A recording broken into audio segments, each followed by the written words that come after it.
کسی کو کسی سے نوازا ہے اور کسی کو کسی سے محروم رکھا ہے. اللہ کی عطا اور ہمارے سامنے مثالیں موجود ہیں. سیدنا علی مرتضیٰ رضی اللہ عنہ، اللہ تعالیٰ نے ان کو فضل کا وہ انہیں دروازہ بنایا، علوم کے خزانے، حکمت و بصیرت کے بادشاہ، مشکل سے مشکل قضیے اور مسائل حل کرنے میں اللہ نے خاص انہیں ملکہ عطا کی. اس لیے اس مفہوم میں کہ وہ مشکل مسائل کا حل جانتے تھے، اللہ تعالیٰ نے بصیرت اور تدبیر کی حکمت انہیں عطا کی تھی.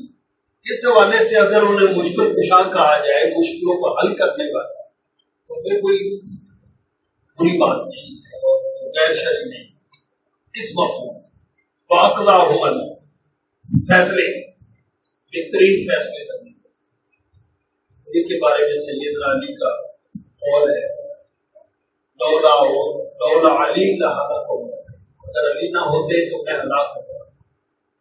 مشورے کرتے تھے تو ایسے ایسے حل سیدنا علی نکالتے تھے کہ بڑی بڑی مشکل صورتحال میں بھی بڑے آسانی کے ساتھ وہ مسائل.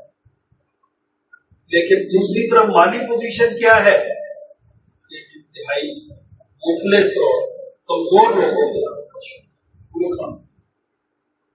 لیکن علم و فضل میں بہت اعلیٰ مرتبہ. تو ضروری نہیں ہے کہ جس کے پاس علم و فضل ہو اس کے پاس دنیا کی دولت ہے. اور حضرت علی کی طرف منسوب شعر ہے،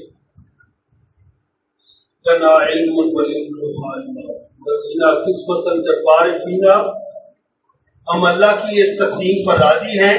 لنا علم، ہمیں علم عطا فرما دیا، وللجہال مال، اور جو جاہل ہیں ان کو مال و دولت.